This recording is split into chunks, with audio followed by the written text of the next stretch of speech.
Question number 44। नीचे दो कथन दिए गए हैं जिसमें से कथन ए और दूसरा कारण आर है। नारगिस मोहम्मदी को 2023 के लिए नोबेल शांति पुरस्कार से सम्मानित किया गया।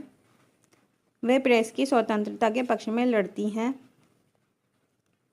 नारगिस मोहम्मदी को 2023 के लिए नोबेल शांति पुरस्कार के लिए सम्मानित किया गया था। ये कथन अभिकथन बिल्कुल ठीक है।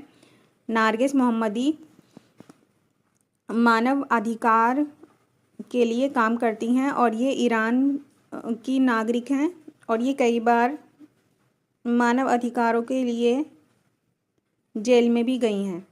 इसी वजह से इनको शांति पुरस्कार के लिए, नोबेल शांति पुरस्कार के लिए चुना गया है और ये प्रेस की स्वतंत्रता के पक्ष में भी लड़ती हैं। ये दोनों कथन सत्य हैं। ए और आर दोनों सत्य हैं और आर ए की सही व्याख्या करता है। इसका आंसर बी है। अब मैं आपको थोड़ी सी और जानकारी दे देती हूँ। नोबेल पुरस्कार क्या होता है और क्यों दिया जाता है। नोबेल पुरस्कार 6 अलग अलग क्षेत्रों में अलग अलग दिया जाने वाला एक प्रतिष्ठित पुरस्कार है। ये उन लोगों को दिया जाता है जिन्होंने पिछले वर्ष मानव जाति के लिए सबसे बड़े उपकार किए हों। मूल रूप से ये पुरस्कार भौतिक, रसायन विज्ञान, शारीरिकीय, क्रिया विज्ञान या चिकित्सा, साहित्य और शांति के क्षेत्र में दिया जाता है। नोबेल पुरस्कार विश्व का सबसे बड़ा पुरस्कार है। नोबेल पुरस्कार की स्थापना स्वीडिश वैज्ञानिक अल्फ्रेड नोबेल ने की थी। पहला नोबेल पुरस्कार 1901 में प्रदान किया गया था।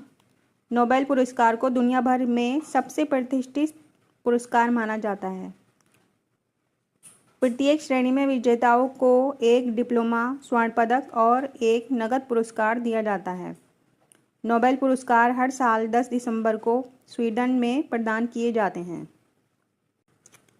सबसे पहला नोबेल पुरस्कार 1901 में भौतिक, रसायन विज्ञान, चिकित्सा, साहित्य और शांति के क्षेत्र में दिया गया था। 1901 में विल्हेम रॉन्टगन को भौतिक के नोबेल पुरस्कार एक्सरे की खोज के लिए मिला। प्रथम भारतीय नोबेल पुरस्कार विजेता रविंद्रनाथ टैगोर को 1913 में गीतांजलि में भारतीय और पश्चिमी साहित्यिक परंपराओं के सम्मिश्रण से रचित सुंदर पद के लिए साहित्य का नोबेल पुरस्कार दिया गया था।